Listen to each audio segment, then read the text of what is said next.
Jo, tara na. Ibabalik na kita sa ospital. Anong ginagawa niyo sa pamamahay ko? Sabihin mo sa akin, nasaan si Arthur? At bakit ko naman sasabihin sa'yo? Para pagbantaan mo ang anak ko at mga apo ko? Kahit ano yun, hindi ko sasabihin kung nasan sila! Huwag mo na siyang pagtakpan kung ayaw mong madamay. Ang bastos mo talaga.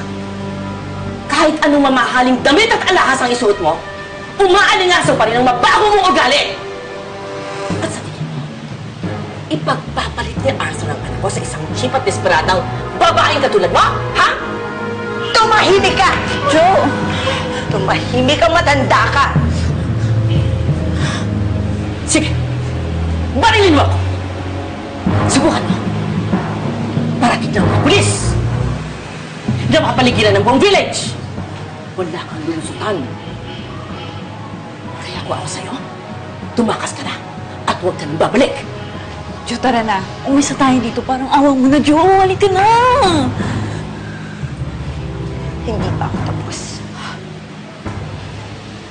Galing-galingan nyo ang pagtatago ni Bettina. Dahil sa susunod, pag nagkita tayo, katapusan yun ang mag-ina! Jo, tara na. Tara na. Napakawalang diya mo!